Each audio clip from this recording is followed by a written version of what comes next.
El emo es un género musical derivado del hardcore punk nacido a mediados de los años 80. Bandas como Rites of Spring y Embrace comienzan un nuevo sonido dentro del hardcore, rompiendo musicalmente las restricciones básicas de ello pero con una nueva línea vocal mucho más melódica, llevando su sonido a una dirección más personal y creando un contraste con su sonido más lento y melódico, lo que permitió una sensación más experimental. 1. El término emo es un apócope de emotive hardcore. 2. 3 o emocore y hace referencia a las letras de los grupos del género, caracterizadas por abordar, a diferencia del hardcore punk, temas más personales utilizando letras más introspectivas en sus composiciones, buscando de esta manera generar las mismas emociones en el oyente. Para lograr una mayor expresividad utilizan en su música cambios de ritmo y crescendos, combinando en una misma canción estallidos de furia heredados del hardcore, con sonidos más apacibles. Dependiendo del estilo de cada banda, el sonido mencionado puede variar, agregando o quitando gritos en favor de voces limpias, siendo más o menos caóticas, o aspirando a un sonido más o menos oscuro. Índice ocultar. 1. Aptitud de los grupos emos. 2. Historia. 2. 1. Primera generación. 2. 2. Segunda generación. 2. 3. Tercera generación. 3. Screamo. 4. Los álbumes más representativos del emo. 5. Véase también. 6. Notas y referencias. 6. 1. Bibliografía. 7. Enlaces externos. Actitud de los grupos emo. Editar. Las bandas emo no hacen música puramente comercial, ya que para ellos tratar de satisfacer a un público mayoritario sería incompatible con expresar emociones genuinas. De hecho, tanto los conciertos de estos grupos como sus discos suelen tener precios bajos en comparación con los de otros artistas. Además, muchas de las bandas emo durante los 90, al carecer de los recursos económicos para lanzar un álbum, preferían lanzar splits entre 2 o 3 para ahorrar dinero. Durante los shows, las bandas emo se caracterizan por tocar sin un escenario definido, prefiriendo el suelo en locales pequeños para estar más cerca del público. Actualmente, el término emo es utilizado por los medios especializados para identificar cierta actitud y ciertos patrones estéticos a menudo ajenos a la música emo-core, los cuales no coinciden con el concepto original del término al cambiar radicalmente tanto la estética de este como sus ideologías en una búsqueda de las bandas por conseguir una mayor acogida comercial.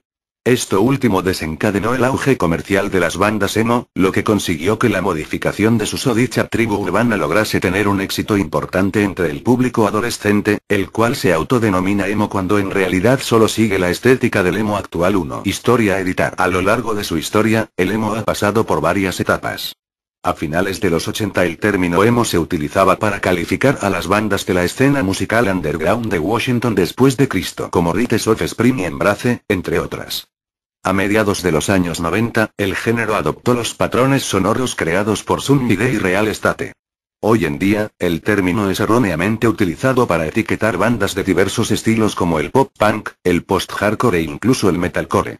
Aunque usualmente, el emo se está asociando a una nueva resurgimiento de bandas indie rock nacidas a fines de la década del 2000, que siguen el sonido clásico del emo de los 90 entre el noreste y el centro de Estados Unidos. 4. Las bandas más populares usualmente catalogadas dentro de este estilo musical son Dashboard Confessional, Saves the Day, Thursday, Hymn at World, Funeral for a Friend, Second and Serenade, Senses File, entre otros. Para la nueva vertiente del emo se suman Empire, Iwas Alonely State, Joye de Vibre, Fútbol, etc., Annabelle, Snowing e Into It. Over It.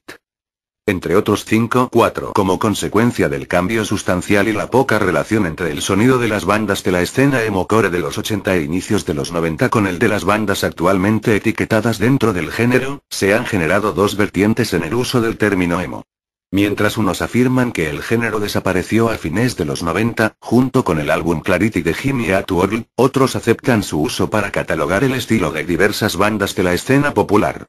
Primera generación. Editar. En su origen, el término emo era usado para describir el sonido de los grupos de post-hardcore de mediados de los años 80 en la escena de Washington después de Cristo. 6 Fue definido como emo-core, abreviación de emotive hardcore, por la carga emocional de las letras de estas bandas y por la expresividad y espontaneidad que éstas exhibían en sus conciertos. 7. El primer disco considerado emo-core fue el álbum de debut homónimo de Rites of Spring en 1985. 8. En él, el grupo redirigió la pasión y la rabia propias del hardcore hacia temas como la soledad o la añoranza del pasado en lugar de hacia la revolución social como había sido lo común hasta entonces en dicho género 9. Otro grupo importante en esta época fue Embrace, liderados por Ian McCalle, ex integrante de Minor Threat, grupo que años antes ya había inspirado el movimiento Straight Edge.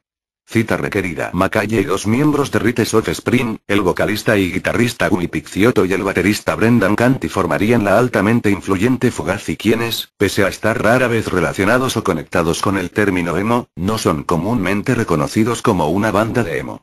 Segunda generación editar. A partir de mediados de los años 90 el emo comenzó a diferenciarse del post-hardcore, evolucionando en dos ramas claramente diferenciables. La primera corriente siguió un camino persistiendo en el influjo del hardcore punk, pero adoptando ciertas cualidades del power violence, y partes melódicas.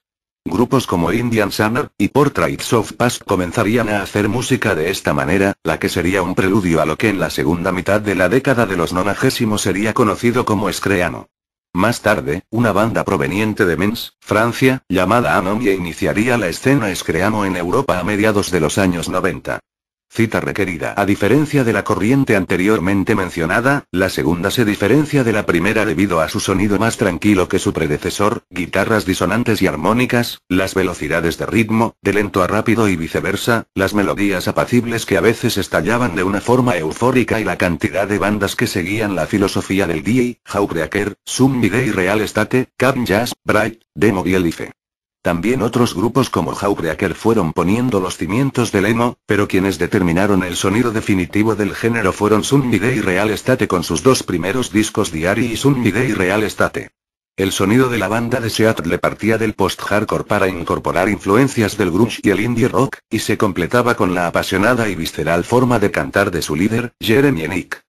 Durante este periodo, Zombie y Real Estate fue abriendo un nuevo abanico de ciertas bandas que complementarían el emo, entre estas, Christie Front Drive, Jimmy Eat World, Mineral, quien establecería más tarde el sonido definitivo del emo, Texas is the Reason, The Promise Ring, Knapsack, entre otros. Mientras esta influencia se expandía, otra banda desde Chicago, Cap'n Jazz consolidaría el verdadero sonido del emo, estableciendo como base el sonido post-hardcore y el indie. Así fue reflejado en su primer álbum lanzado en 1995 Burritos, Inspiration Point, Fort Bayonne Sports, Cars in the Spokes, Automatic Biographies, Kites, Kung Fu, Tropies, Banana Pels Web Sleep Donian Eggshells Web Tipito Etover, más conocido como Schmatch. 4 años más tarde, en 1998, lanzan su disco de antología llamado Alphabet Apologgy que refleja el claro sonido del emo a partir del post-hardcore y el indie rock. Cita requerida. A causa de esta influencia, se sumaron bandas claves en el sonido el emo como The Black Top Cadence, Joan of Arc, Otuls, Owen, proyecto del solista Mike Kinsella, y American Football, Algernon Cadwallader, The Jazz June, entre otros. Más tarde, una banda proveniente de Texas, Mineral, establecería el verdadero sonido definitivo del emo acompañado de melodías apacibles que estallaban con cierta furia heredados del punk y del indie rock. Su disco The Power of Failing traería los primeros cimientos sonoros para el emo, pero es con su segundo y último álbum de estudio en Serenading quien se llevaría todo el crédito y pondría significativamente el sonido definitivo del emo que, una década más tarde, bandas de la zona céntrica de Estados Unidos tomarían influencias de Mineral y revitalizarían el sonido del emo que alguna vez lo tuvo en los años 90. Causa de esto, al igual que Zombie y Real Estate y Cap'n Jazz, abrirían un amplio abanico musical de bandas indie rock nacidas a fines de la década de los 2004. Esta escena sobrevivió hasta fines de los 90, cuando la mayoría de las bandas se separaron o cambiaron su estilo, bien en una dirección más mainstream, popular o comercial, o bien hacia estilos de más difícil catalogación. Jimmy Eat World en concierto. Taking Back Sunday en concierto. Tercera generación editar Commons emblemescales.svg. Existen desacuerdos sobre la neutralidad en el punto de vista de la versión actual de este artículo o sección. En la página de discusión puedes consultar el debate al respecto. A finales de los 90 la escena underground emo prácticamente había desaparecido. No obstante, el término seguía siendo utilizado dentro del mainstream, casi siempre ligado a las pocas bandas supervivientes de los 90, incluyendo a Jimmy Eat World. Si bien Jimmy Eat World había tocado un estilo emo-core en los principios de su carrera, al tiempo del lanzamiento de su álbum Bleed Ame. Si este video fue de su agrado, suscríbanse y larga vida a los emos y metaleros que somos hermanos no enemigos, unámonos.